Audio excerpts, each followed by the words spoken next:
Dumateng para sepuh, bapak-bapak lan sedherek-sedherek.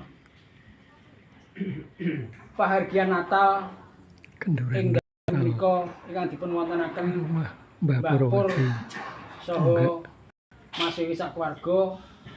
Wiwitan pertengahan sak rampungipun manggih sepados manggih wilujeng sumangga kita sami nyuwun pitulunganipun Gusti kanthi pandonga.